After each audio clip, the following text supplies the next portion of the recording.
नमस्कार, जय महाराष्ट्र। बघूया आजच्या ठळक बातम्या। रस्त्यावरील मोठमोठे खड्डे वाहनधारकांसाठी बनले आहे जीवघेणे सापळे। संबंधित विभागाचे अक्षमय दुर्लक्ष। मेरा बुजुर्ग ते मेरा फाटा रस्ता जिवंतपणी मरण यातना देतोय।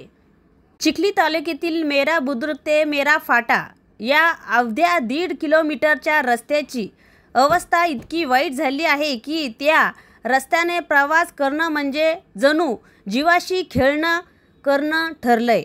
जागोजागी पडलेले खोल खड्डे, उखडलेल्या डांबर आणि अपघाताची मलिका, त्यामुळे नागरिक प्रचंड त्रस्त झाले।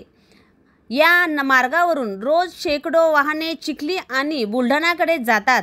मनुबाई गुंजाळा मेरा गावातील ग्रामस्थ याच रस्त्याचा उपयोग शिक्षक, आरोग्य सेवा, बाजार व इतर अत्यावश्यक कामासाठी करतात। मात्र रस्त्याची दुरवस्था पाहता त्यांनी जीव मुठीत घेऊन प्रवास करावा लागतो।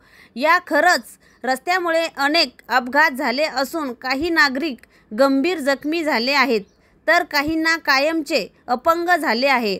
म्हणून ग्रामस्थांना वाढता उद्रेक, लोकप्रतिनिधींना निवडणुकीचा धडा शिकवण्याचा इशारा देण्यात आला आहे।